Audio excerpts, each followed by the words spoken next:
जाएगा 13 अक्टूबर को शाम को 7 बजे, जहां का वेदर फोरकास्ट अगर आप देखें तो ओवरऑल तो यहां पर 70% चांसेस है कि दिन के दौरान बारिश हो, लेकिन मैच की टाइमिंग पर भी अगर आप देखें जो 7 बजे है तो आसमान में बादल बने रहेंगे। और ये जो फैक्टर है ये सेकेंड इनिंग के दौरान किसी भी मैच में ओस गिरने की जो संभावना होती है उसको तो खत्म कर देती है, लेकिन पहली इनिंग की बॉलिंग में पेसर्स को मदद प्रोवाइड करवाती है, जिसका आंकड़ा आप आगे देखेंगे उससे आप समझ पाएंगे। लेकिन बाउंड्री डायमेंशन फिलहाल आप देखना चाहे तो वो देख सकते हैं। इसके अलावा पिच की पिक्चर देखेंगे तो आपको काफी हद तक लेयर ऑफ ग्रास जो ब्राउन कलर की है वो देखने को मिलेगी, जो कि बैटिंग को सपोर्ट तो करती है लेकिन स्पिनर्स को भी गेम में लाती है अगर बारिश ना होती तो। जबकि जो आपको मैंने कहा कि पहली इनिंग में तेज गेंदबाजों को यहां पर मदद मिलती है, तो सेकंड इनिंग में बैटिंग यहां पर इजी हो जाती है बारिश की वजह से। उसका आंकड़ा अगर आप देखें तो जो पिछले 4 मैचेस इस ग्राउंड पर खेले गए हैं उसमें से बैटिंग पहले करने वाली टीम अगर आप देखें तो केवल 1 मैच जीती है, बैटिंग सेकंड करने वाली टीमों ने 3 मैचेस जीते हैं। और उसमें जो तेज गेंदबाजों ने टोटल 26 विकेटें ले रखी हैं, उसमें से पहली इनिंग के अंदर 17 विकेटें,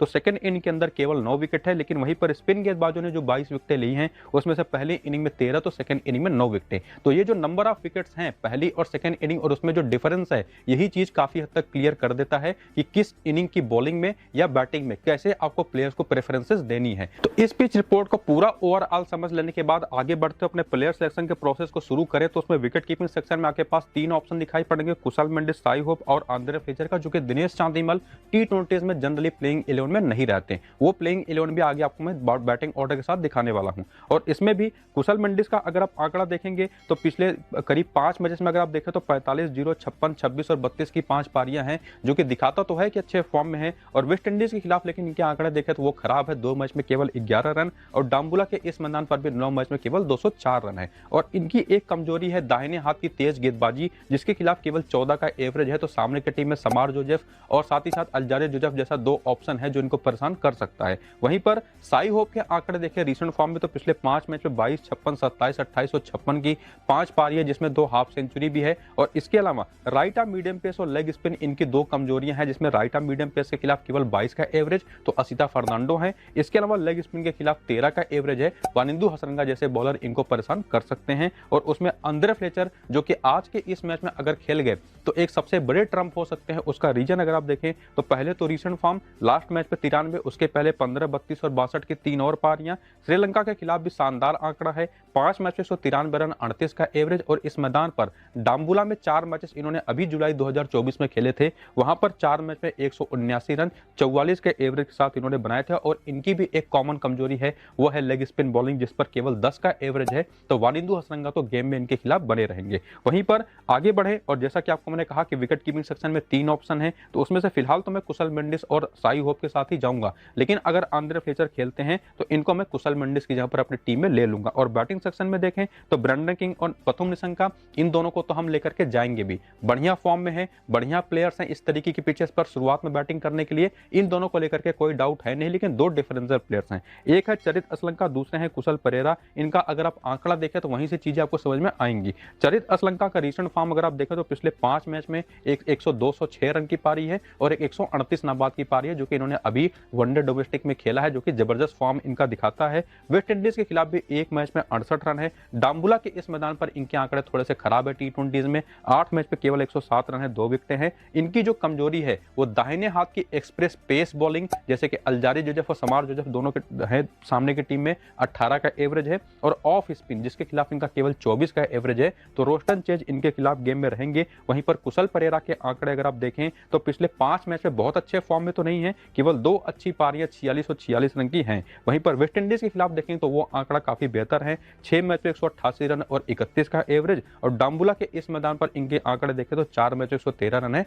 28 का एवरेज, जो कि दिखाता भी है कि कितने बेहतर ये इंपॉर्टेंट डिफरेंशियल ऑप्शन हो सकते हैं, जबकि लोगों ने इनको इग्नोर किया है। लेकिन फिलहाल के लिए असलंका और कुशल परेरा को ना लेकर के हम ब्रैंडन किंग और निशंका के साथ ही जाएंगे। बाकी ऑलराउंड सेक्शन में देखें तो वानिंदु हसरंगा, रोस्टन चेज, कामिंदु मेंडिस और रोमारियो शेफर्ड और दुनित वेल्ला लागे, ये ऐसे 5 नाम हैं जिनके साथ सभी गए हैं, आपको भी जाना चाहिए। लेकिन यहीं पर क्यों आप कामिंदो मेंडिस को इग्नोर कर भी सकते हैं या नहीं, और साथ ही साथ समार स्प्रिंगर और यहाँ पर चामिंदो विक्रम सिंघे क्यों बेहतरीन डिफरेंशियल प्लेयर बन सकते हैं, इसको भी हम समझेंगे और आंकड़े इन प्लेयर्स के देखेंगे। लेकिन यहीं पर चूंकि हम ऑलराउंड सेक्शन में आ चुके हैं तो आपको पता है अब आगे आपको बॉलर्स मिलने वाले हैं, तो वो कितने ओवर की बॉलिंग करने वाले हैं आज के इस मैच में, पावर प्ले और डेथ ओवर में करेंगे कि नहीं, साथ ही साथ जो पीछे बैटर्स के बारे में चीजें हमने देख ली हैं वो किस नंबर पर बैटिंग करेंगे, इसको समझने के लिए पहले प्लेइंग 11 भी देख लेते हैं। तो श्रीलंका का जो प्लेइंग 11 है उसमें अगर आप देखें तो प्रथम नेशन का कुशल मेंडिस ओपन करेंगे, कुशल परेरा मोस्ट प्रोबेबली नंबर 3 पर आएंगे, और उसके बाद इनका पूरा बैटिंग ऑर्डर जिसमें इनके जो बॉलर्स हैं उसमें असिता फर्नांडो और मथीसा पथिराना दो ऐसे खिलाड़ी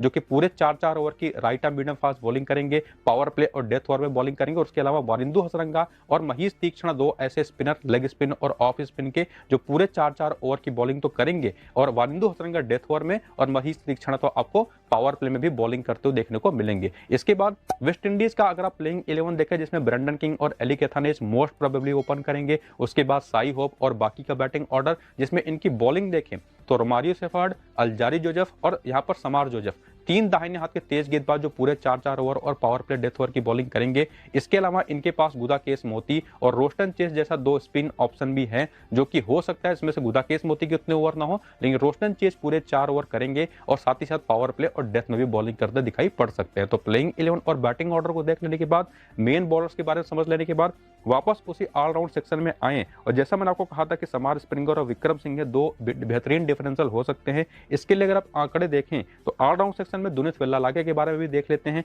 क्योंकि वो इंपॉर्टेंट है, क्योंकि उनको आप इग्नोर कर सकते हैं और कुशल कामिंदो मेंडिस को उनके जहां पर लेके जा सकते हैं। और आंकड़े अगर आप देखें तो रीसेंट फॉर्म तो अगर आप देखेंगे तो पिछले 5 मैच में 8 विकेटें हैं, वो काफी शानदार है, लेकिन डाम्बुला के इस मैदान पर 3 मैच में केवल 19 रन और केवल एक ही विकेट है। यही एक रीजन है कि इनके जहां पर आप दूसरा कोई प्लेयर ट्राई करें, जिसके बारे में आगे बताऊंगा। बाकी समार स्प्रिंगर जो हमारे डिफरेंशियल हो सकते हैं उसका रीजन इनका है रीसेंट फॉर्म, पिछले 3 मैच में 5 विकेटें, जबकि वहीं पर चामिंदो विक्रम सिंघे जो कि एक लेफ्ट हैंडेड बैटर होने के साथ साथ राइट आर्म मीडियम पेसर भी हैं, पावर प्ले की बॉलिंग भी करते हैं, इनका रीसेंट फॉर्म देखें तो पिछले 3 मैच में 1, 2 और 2 यानी कि टोटल 5 विकेटें और 10 और 27 नाबाद की 2 पारियां भी है। जबकि डाम्बुला के इस मैदान पर भी देखें तो 3 मैच में 76 रन है, जिसमें 56 का हाईएस्ट स्कोर भी है और 3 विकेटें भी है। तो ये जो आंकड़े हैं वो दिखाता है कि क्यों ये डिफरेंशियल बन सकते हैं। फिलहाल ऑलराउंडर्स में अगर आप आए तो जैसा मैंने आपको कहा कि हसरंगा, रोस्टन चेज और रोमारियो सेफर्ड ये तो सेफेस्ट है, लेकिन यहाँ पर आप दुनिस वेल्लालाके के जहाँ पर या तो कामिंदो मेंडिस को ट्राई कर सकते हैं, और या तो आप यहाँ पर जो भी खेले दोनों में से